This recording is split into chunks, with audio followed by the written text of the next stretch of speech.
जिस रूप में इंसान की आस्था होती है उसी पर विश्वास रखकर आगे का कोर्स पढ़ने की आवश्यकता है। जो इंसान जिसको भी मानता है उसी को बहस करने की आवश्यकता नहीं, उसी पर आगे बढ़ने की आवश्यकता है, क्योंकि वह पहली क्लास है। जैसे कोई इंग्लिश पढ़ता है, कोई हिंदी पढ़ता है, कोई गुजराती पढ़ता है, कोई उड़िया पढ़ता है, इतनी भाषाएं हैं, हर एक अपनी अपनी भाषा में जो जो भाषा पढ़ा हुआ है उसको उसी की भाषा समझ में आती है। वैसे ही हमारी आस्था जहाँ पर है वह वहीं से ही इंसान आगे का कोर्स पढ़ सकता है।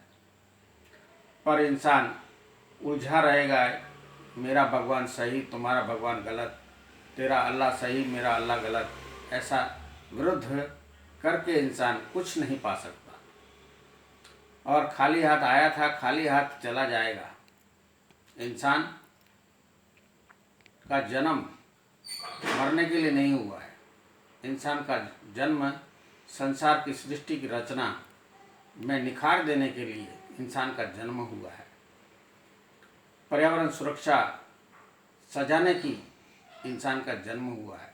सबसे बड़ा संसार में ज्ञानी इंसान ही है और इंसान की रक्षा करने के लिए सारे जीव जंतु जानवर पेड़ पौधे सब इंसान की रक्षा कर रहे हैं। इंसान को ही अपने कर्म से संसार को विकसित बनाना है और निखारना है। पर इंसान अपने घर परिवार को ही नहीं निखार पाता तो गली देश मोहल्ले का या देश का शहर का कैसे विकास कर सकता है? क्योंकि इंसान कभी विकास करना नहीं सीखा।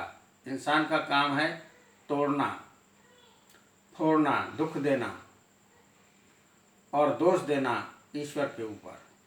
ईश्वर ने मेरे को दुख दिया है। इंसान मंदिर में जाता है, चढ़ावा चढ़ाता है, कहता है मुझे ये दे दे तो मैं ये दूंगा। घूस आदत पड़ चुकी है। कोई भी काम करने के लिए इंसान घूस देता है। पर इंसान अपना कर्म नहीं समझता, कर्तव्य नहीं समझता। जब इंसान कर्म कर्तव्य समझेगा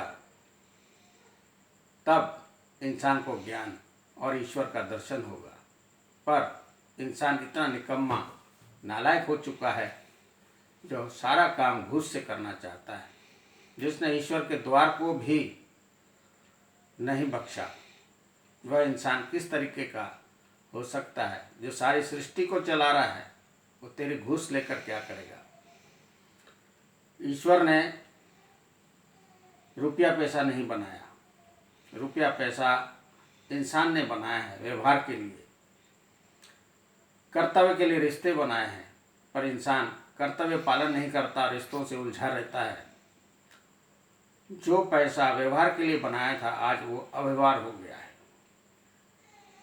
क्योंकि इंसान अव्यवहारी होकर कहता है मैं राइट।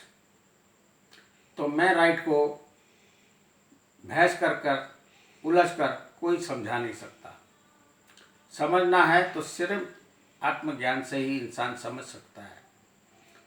मैं किसी को भी किसी की आस्था पर ठेस देना नहीं चाहता, क्योंकि सारे द्वार ऋषियों के लिखे हुए बनाए हुए हैं। तो ये पहली दूसरी तीसरी चौथी पांचवी छठी तक का क्लास, 8वीं तक का क्लास, 10वीं 11वीं 12वीं जहाँ तक ले जाओ वहाँ तक का ज्ञान एक एक ऋषि ने लिखा है। पर वहाँ तक ज्ञान समाप्त नहीं हुआ। ज्ञान का तीसरा ज्ञान होता है व्यवहार, कर्तव्य।